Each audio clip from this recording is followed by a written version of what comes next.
Thanks, John. Jethro Tull doesn't get the love that he really deserves these days, so thanks for digging one out from the old days. So, good morning, UUMAN. So I'm David Krober. I'm a member of this congregation, and so on behalf of our service leaders for today, Donna Melcher and John Pruitt, the Reverend Dave Dunn, who is on his final week of leave. I think we may see him around today, but he'll be back next week. Our Director of Religious Exploration, Lexi Taney Brown, who is out on maternity leave with her new baby. We have special musical guests today, Jonna, filling in for our music director, Alex Peach, and my fellow worship associates. So on behalf of all these good people, I welcome you to the Unitarian Universalist Metro Atlanta North congregation, which we lovingly call UUMAN. No matter who you are, who you love, or where you are on your spiritual journey, you are welcome here. And I neglected to acknowledge our outstanding tech team that is in the back making our live stream possible today. Yeah. So if there's anyone visiting us for the first time today, and if you feel comfortable doing so, please stand and introduce yourself so that we can worship together as friends. Anybody over here? Any visitors? Want to say hello? No? On the right?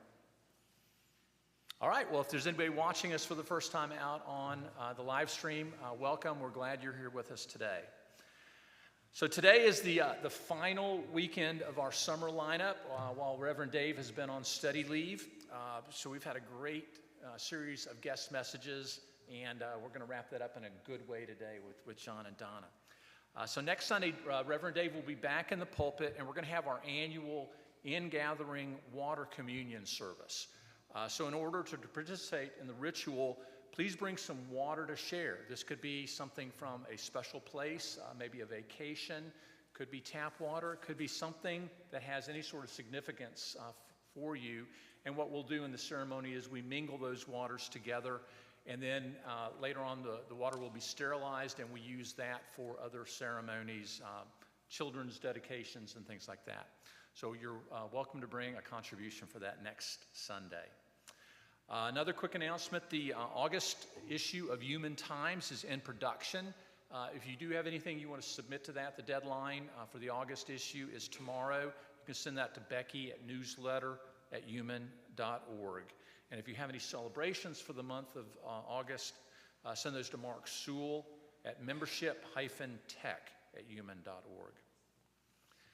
So many of you have probably noticed we have a lending library out here on the front veranda, and I want to give a big thank you to John Burkhart, his family, and the Earth Ministry.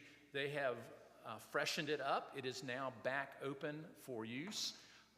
John has placed a few books in there, but if you have a book or two that you would like to contribute to the lending library, please feel to bring that in and load it into the box out there. Religious exploration for our youth is starting back up in 2 weeks, so on August 13th. Thanks to all of those of you who have signed up to volunteer to spend time with our children this year. As a reminder, the teacher and volunteer training is going to be today after the service from 11 to 1 over here in Discovery Hall.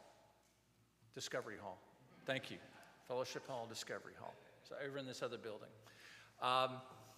Don't forget to sign up your children and youth for RE, and if you need to do that, the QR code, I think, is it still in the bulletin? On the back. Okay, this is the visitor form, right? The visitor QR. Okay, yeah. If you need to sign up children for RE, please see me or one of the other members here, and we'll get you pointed in the right direction. It's in Discovery Hall. Is it in the Discovery Hall too? On the board. Fridge. Okay. Very good. After the service today, we're also going to have our service reflection. Sunday service reflections is going to begin probably about 20 minutes after we conclude here, but it'll be downstairs in Fellowship Hall Room 2. Any other announcements that I've missed? Let's all greet one another in the hand of friendship.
We come together today in the spirit of the glorious Trickster to remind us that things are not always as they seem.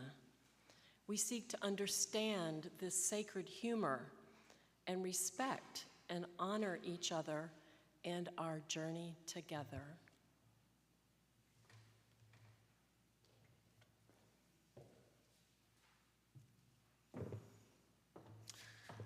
Now we're going to light our chalice together. I can't remember, is this printed in the program or not? Yes. It is. All right, so let's read it together if we will. May this flame remind us of the truth to which we each bring our perspective. May we be humbled by the times we have considered these two the same. And now our opening hymn will be number 31, named Unnamed. It's in the gray hardback hymnal. And John will probably strum through. I'll play it. You're going to play it through, all right? And then we're going to do verses 2 through 5. Please stand if you're able. Thanks.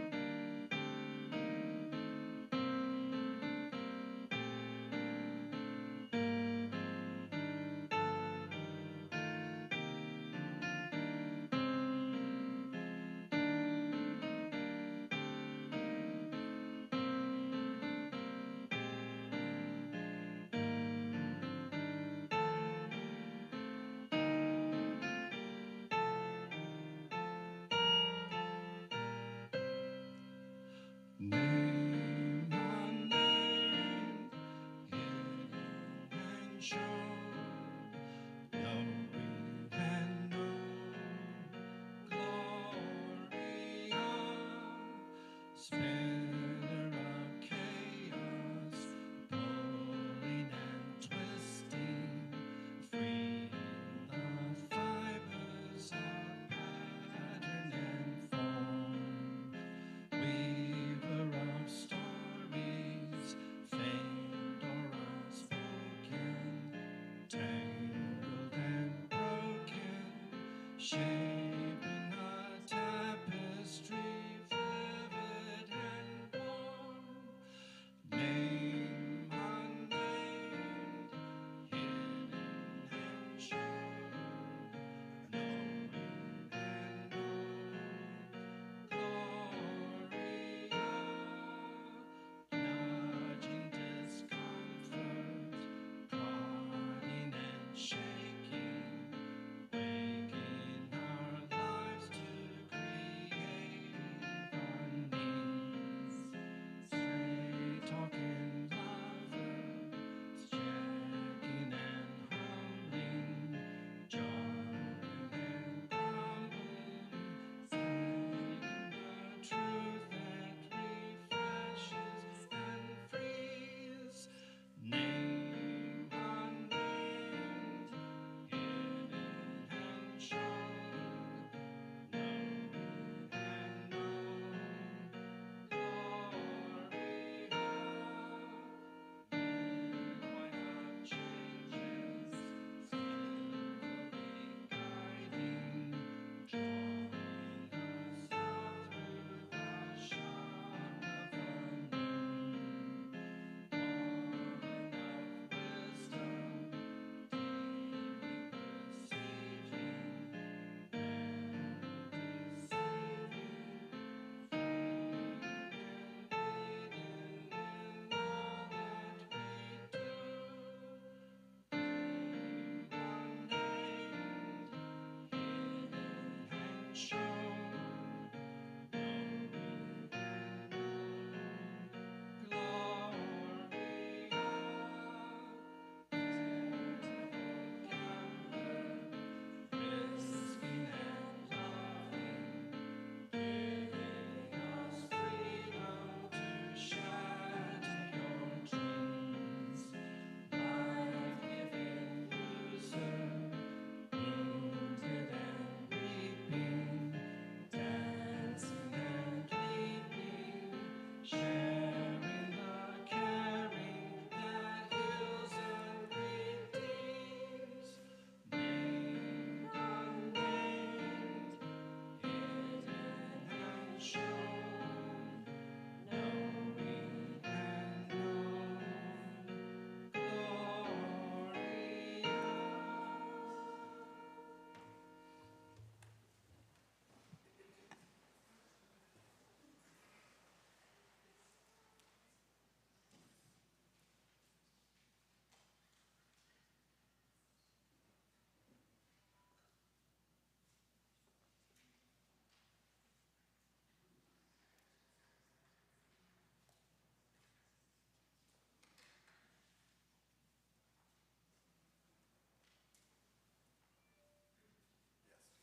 Raven is gathering sticks for their nest and is so aggravated with Dog for making so much noise.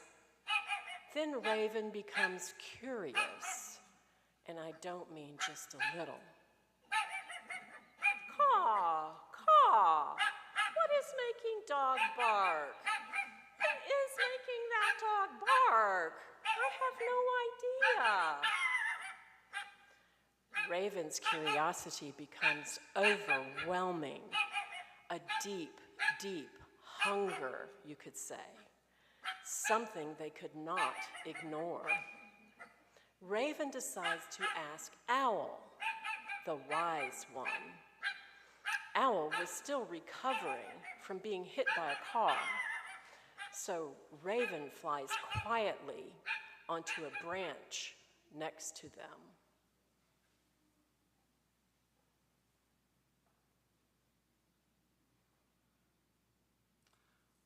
Brother Raven, what can I do for you? Caw! Hello, Owl. Dog is barking incessantly. Why is he barking?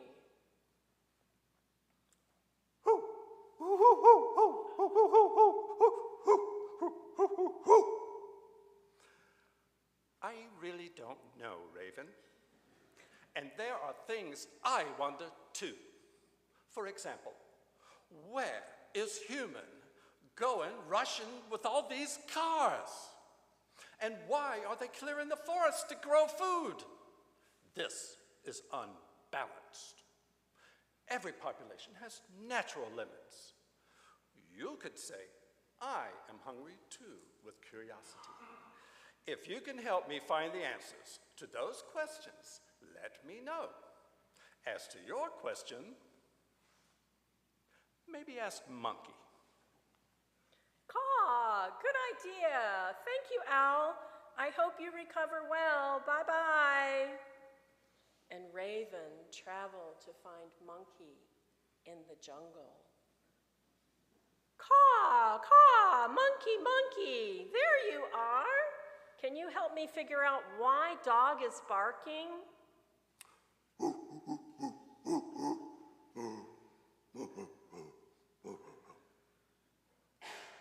Dear Raven brother, my mother was just captured, and I don't think I will see her again.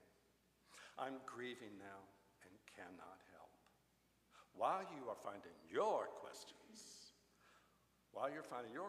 I have something I'm so curious about also.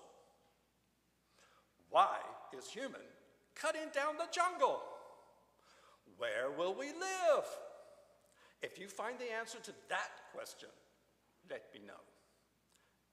As for your hunger to know about Dog, try Dolphin. Caw! Okay, thanks anyway. I hope you feel better. Bye-bye. Bye-bye, Monkey.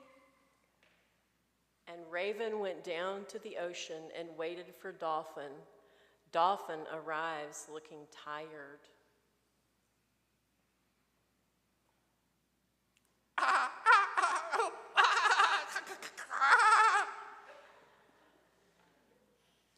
All day yesterday, I was untangling my baby from plastic netting. Thank heaven they're all free. They only lost one fin. By the way, Raven, I have already considered your question as wind brought it to me. Frankly, I do not know. And I have some questions of my own. What is causing human to put all those plastics in the water? Why are some of our relatives in tanks? We are grateful for this when we are injured. Otherwise, we are unhappy about it. I am so very curious about these things. If you can help me find the answers, let me know. Did you ask Dog? Thank you, Dolphin. I am glad your baby is okay. Bye-bye. And so Raven is reluctantly ready to go back to his nest. Their curiosity has actually quadrupled. As they near home, you can still hear barking.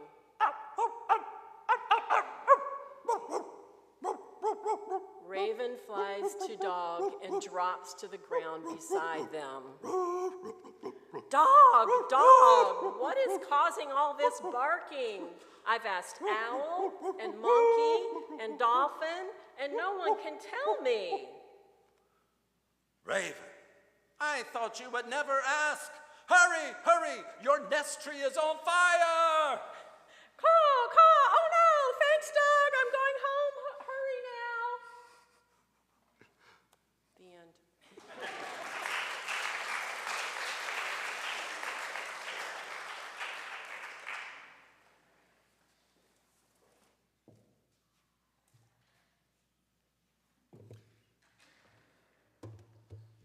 So at this point in our service, we share our joys with each other to magnify them and our sorrows to help divide the weight of the pain. If you're so moved, please feel free to come forward, take a pebble from our bowl and drop it in the water, and express a joy or sorrow that you may have. For those of you attending via our live stream, you can enter a joy or a sorrow into the chat there.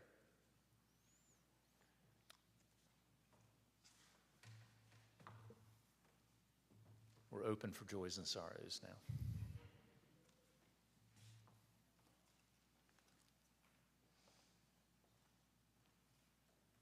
Hi, my name is John Pruitt. I'm a member of this congregation, and I have a joy, and that is that the human garden is producing. It's in its midsummer stride now. We have to go by and pick every 2 days to keep the zucchinis from getting this big.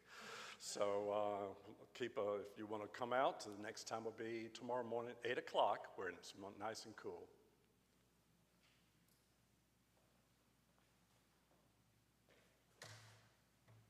None?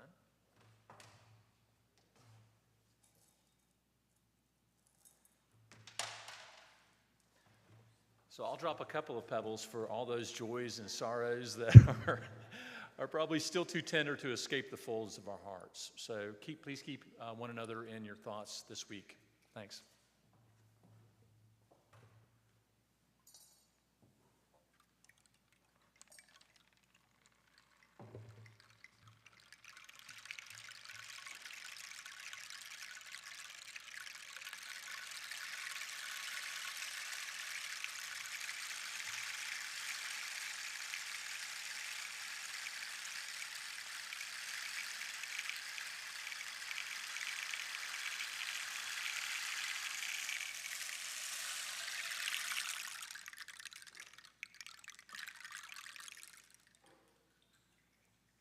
That's cool.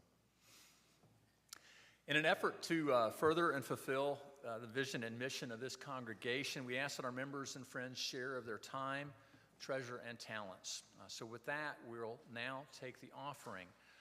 You may also give using the Givelify app. As we pass this basket, there's going to be a second basket coming around. It's got cards in it. Please take a card, hold it close to you, and don't let anybody else see it. And then Donna will talk about that later in the service.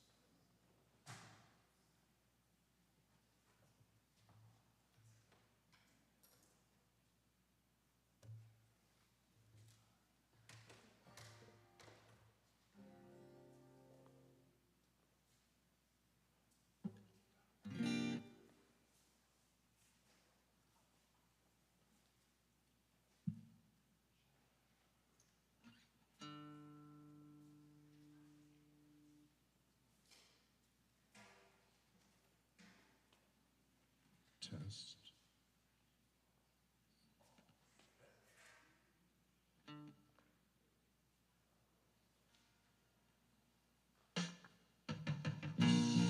Some people call me Space Cowboy, and some call me Gangster Love. Some people call me Maurice.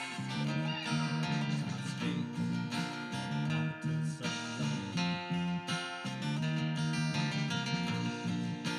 he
For the work of this church, which is weaving a tapestry of love in our lives and in the world, we give thanks.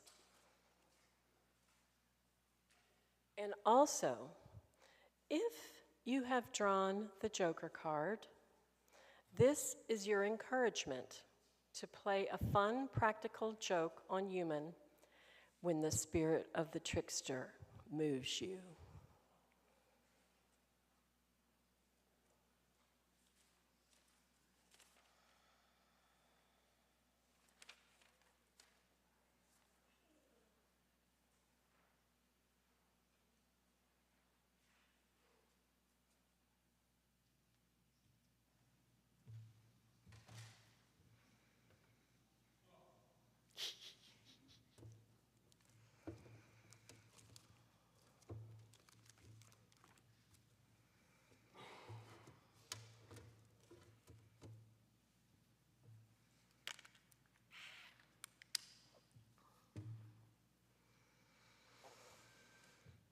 I want to thank you all for the opportunity to speak with you today. I'm standing in front of Brewster's ice cream counter window on a hot afternoon. I want a cup of mint chocolate ice cream. Now my question is, 1 scoop or 2? We have these decision points with food every day because hunger, including emotional hunger, is a seriously big part of the human condition. What is enough ice cream to make me feel satiated? Or what is enough to make me feel good? Or what is enough blank to make me feel blank? This is an eternal question. Today I have 3 ideas to share about Trickster. First, in all the Trickster stories from every culture, Trickster is hungry for something, and he awaits us at a crossroads or decision points. They are doing unpredictable, ill-advised things which cause chaos, destruction, and confusion, all on the way to satisfying their hunger. Over the past few years, especially with COVID, the trickster energies in this already complicated world have exploded. The many, many difficult decision points, hungers for money, safety, knowledge, were a perfect place for Trickster to twist things up. And even without a pandemic, a difficult decision point or boundary is such a commonplace in our lives. A metaphorical cairn, a heap of rocks, is there just taunting us with questions of which way to go. In fact, the name Hermes, the great Greek trickster, actually means he of the stone heap. We all know this place of choice and have our patterned ways of dealing with it. If we tend to overanalyze and delay in a critical moment, what often falls is being mired in confusion or doubt, or trying to get someone else to make the decision, or just never deciding and losing the benefits that a decision might have offered. If we tend to make rash decisions, what follows could be, well, tricky, or worse. I'm pretty sure Raven would have been better served by taking a bit more time to think before making the decision to race away from Dog. This place, or any boundary between one state and the next, is the home of all tricksters across all mythologies. Second, Trickster has been present since time immemorial. Our long ago ancestors told stories about this. Raven and Coyote were favorites of the native cultures in the US, Mercury of the Romans, and the now Marvel popular Loki of the Norse mythologies, Lug, the Celtic god, the crow of the Aboriginal Australian peoples, the West African spider, Anansi, and Inuit, Amuk, Krishna, the Hindu butter thief, Nazaretan Hojak, the Muslim, and the snake of Christians. Trickster is also called out as a major human archetype in Carl Jung's psychology.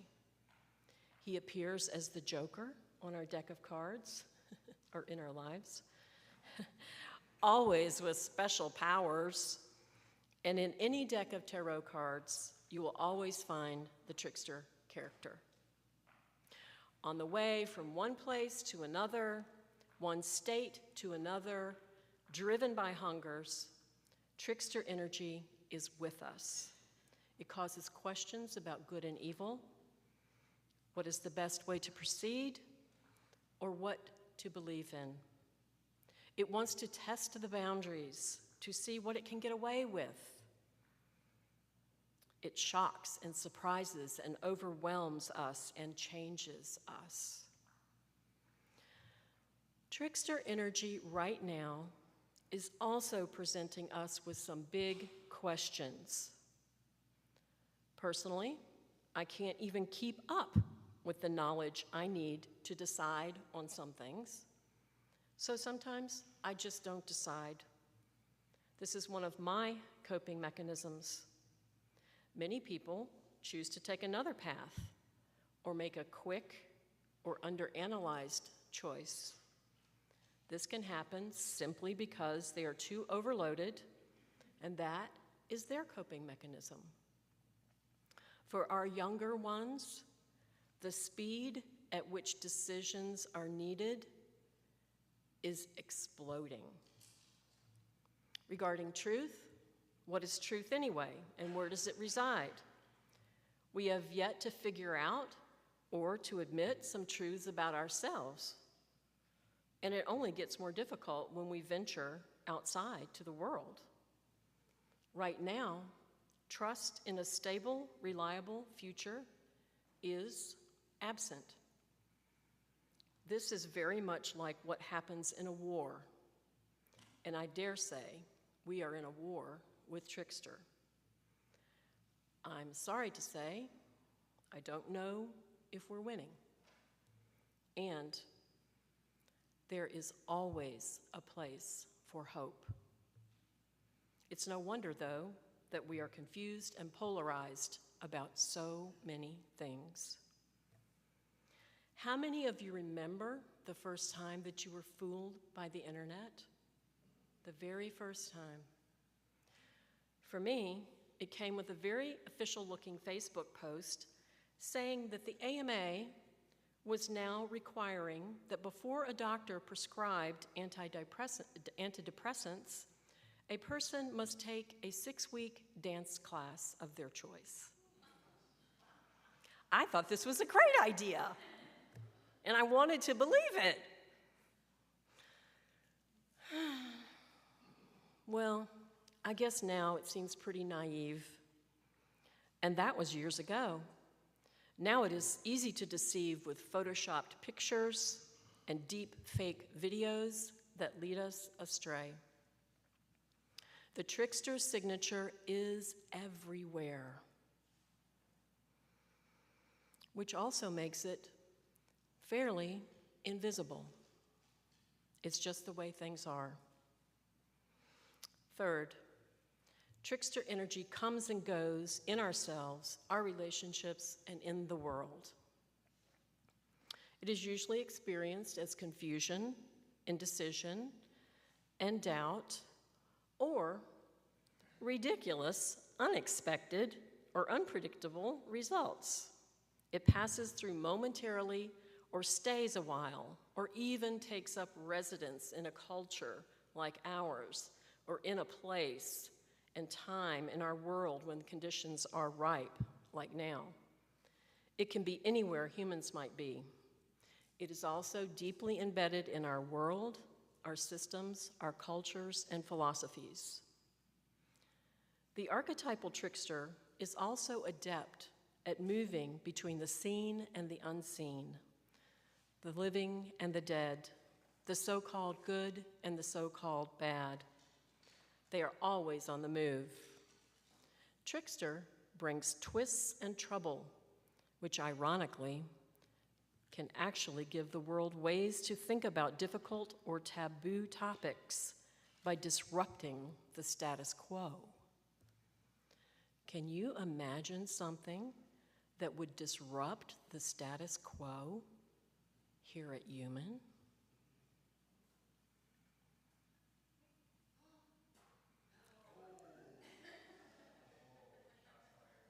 Now, some of you are thinking, how funny.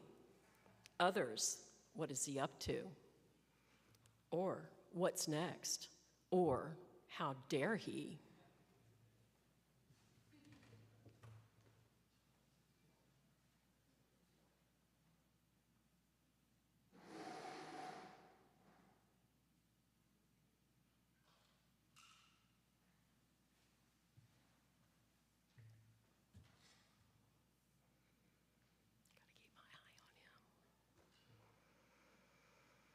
Even with their mischief, Trickster brings goodness into the world with their gifts from the gods. For example, Prometheus bringing fire to the humans. There's always some cost or unexpected circumstances. Trickster displays cunning, irrational thinking, humor, and unpredictability. They are free from the confines of what we call polite society.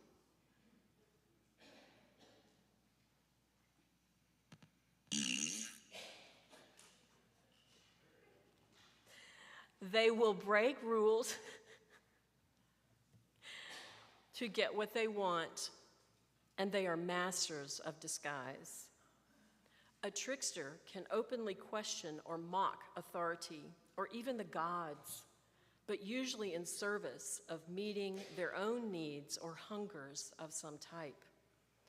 Their redeeming quality is that in all trickster stories, there is some sacred lesson or learning purpose.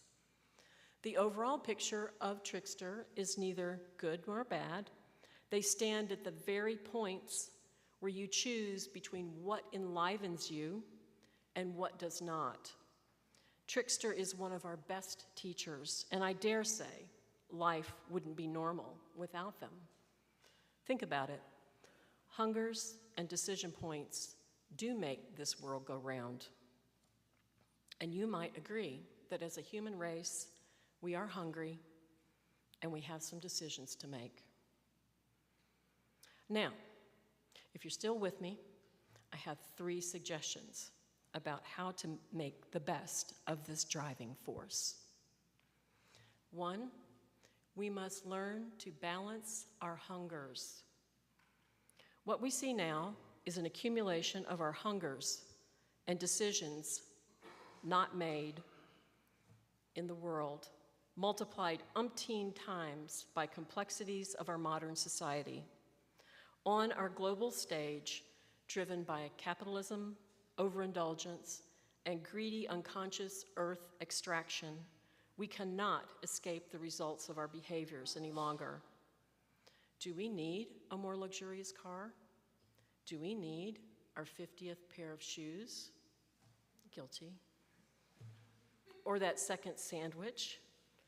Or the new book that you will probably never read? Do we need that? You fill in the blank. We experience trickster energy on TV, radio, publications, and online, especially concerning politics. Included in the mix are past trickster shockwaves that are still playing out, big and little, connected with native genocide, slavery, the 2008 housing crisis, environmental disasters, COVID trauma, or you name the world shockwave of your choice. Some of these will play out in decades, some centuries or more. In the Algonquin tradition, there is a story about a monster called Wendigo.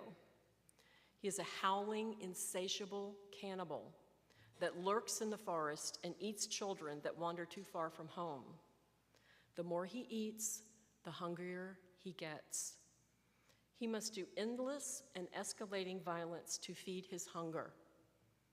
Wendigo used to be human, but he got too selfish.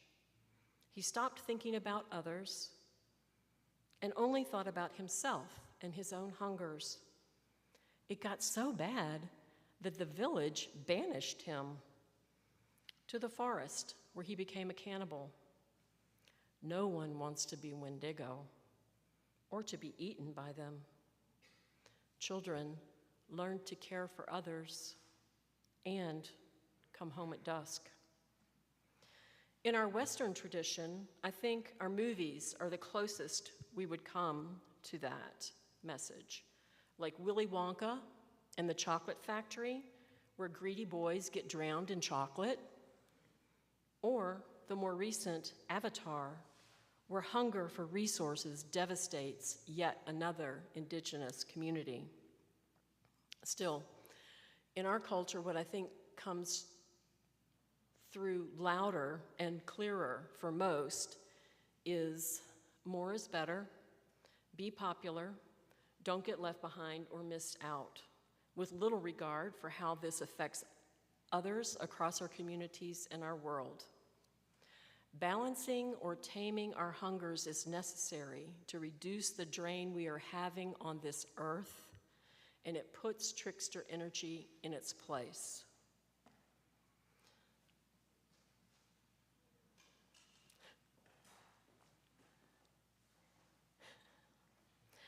After a while, trickster becomes invisible. That's just the way it is, except it's not, because we can change things. A practical place to start is exploring hunger. What do we know so far about our hunger for food? When do we feel it? What does it feel like when we are satiated? Is there a signal for this? What does it feel like when we are overfull? What strategies can we use when we are full and yet still want to eat? What are other types of needs and wants you have, and how are they satisfied? When hunger for a basic need is satisfied, we sometimes keep acquiring because we want. It is the wants that we need to put some governors on.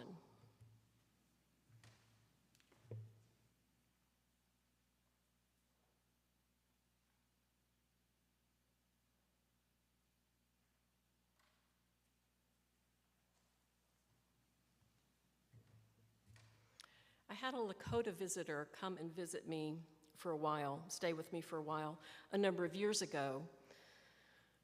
And when I welcomed him into my home, I could tell he had never been in a place like it. I have a nice, but not fancy, 3-bedroom, 3-bath condo with about 1,800 feet of space. Over the time he stayed with me, we got into some conversations about culture. And I told him that I struggled with the wants to get a new, bigger house on the one hand, and the feeling that I had enough and that I needed to just stop with this idea of upgrading my home. He looked at me for a minute, then said, "This is a very good place to stop." That moment rings in my head quite frequently and puts a lot of my wants to bed. Let us all know for ourselves how we put our wants to bed. Even the raven in our story is tricked by his own hunger for knowledge, and now their tree is burned down. When we overconsume food, we have a very easy and tangible way of figuring that out on a scale. How do we figure this out for other hungers, like the hunger for material goods, or connection, or gambling?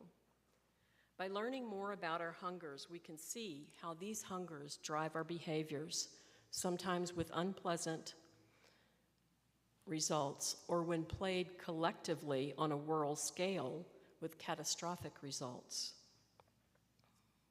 Second suggestion, we must think more critically and develop and trust our intuition and inner knowing.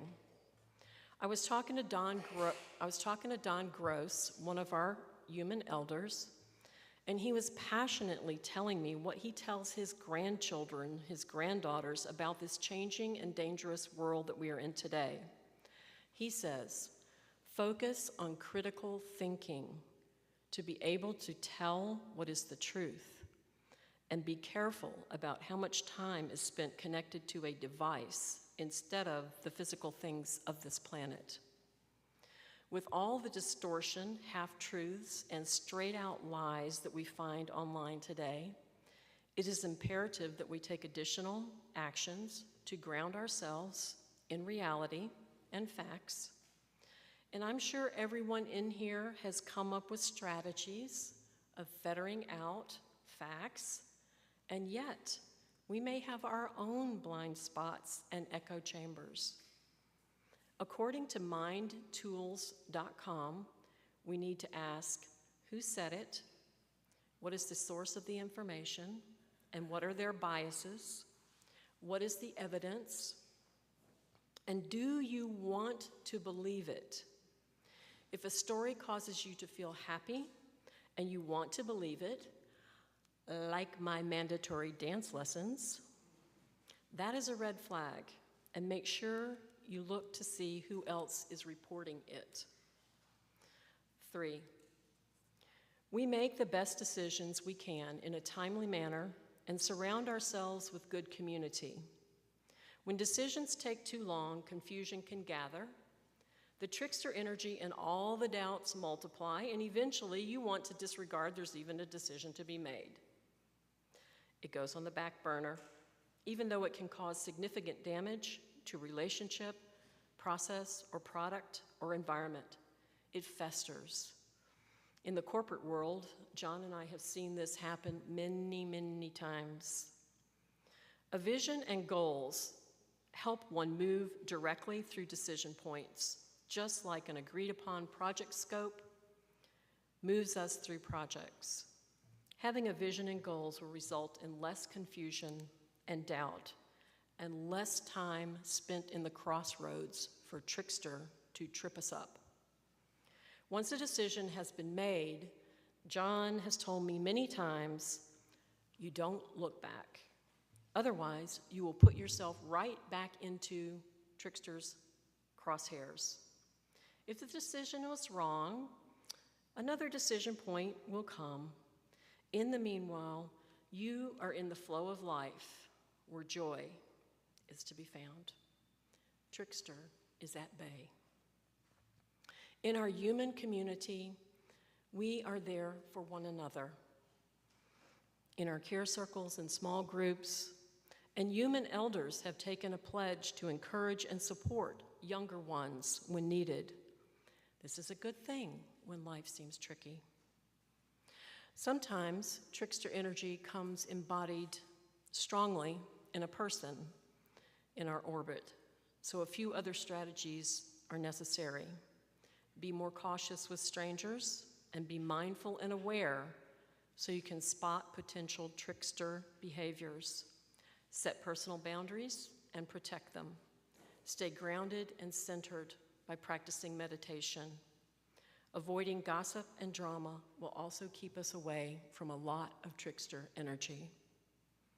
Finally, when I think of our beloved community, I think it's important that we study the trickster archetype together.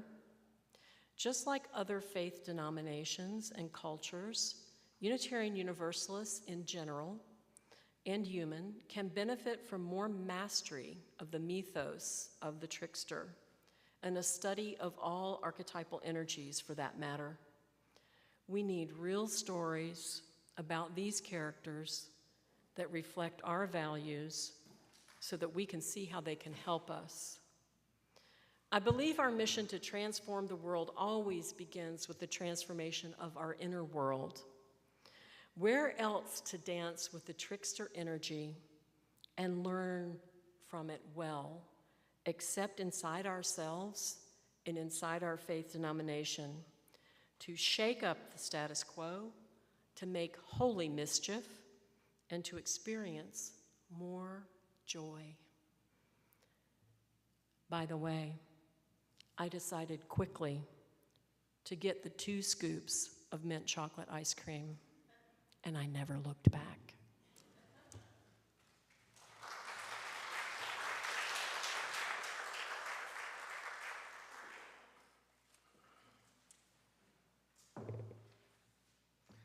So our closing hymn today is going to be Joy to the World.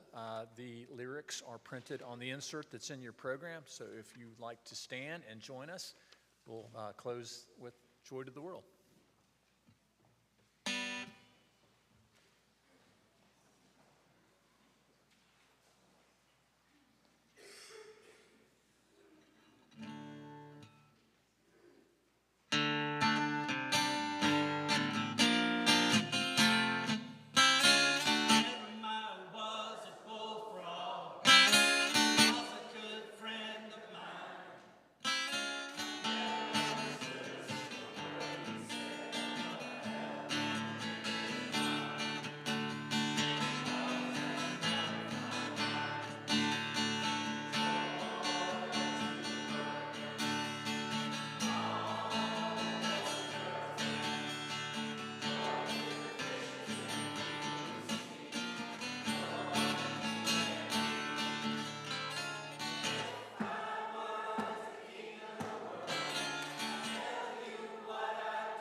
And now we're going to extinguish our chalice for real. Yeah. So please join me in reading our closing here. We extinguish this flame, but not the light of truth, the warmth of community, or the fire of commitment. These we carry in our hearts until we are together again. Okay, Trickster. Why do you keep blowing out the candle? I was ready for coffee and conversation.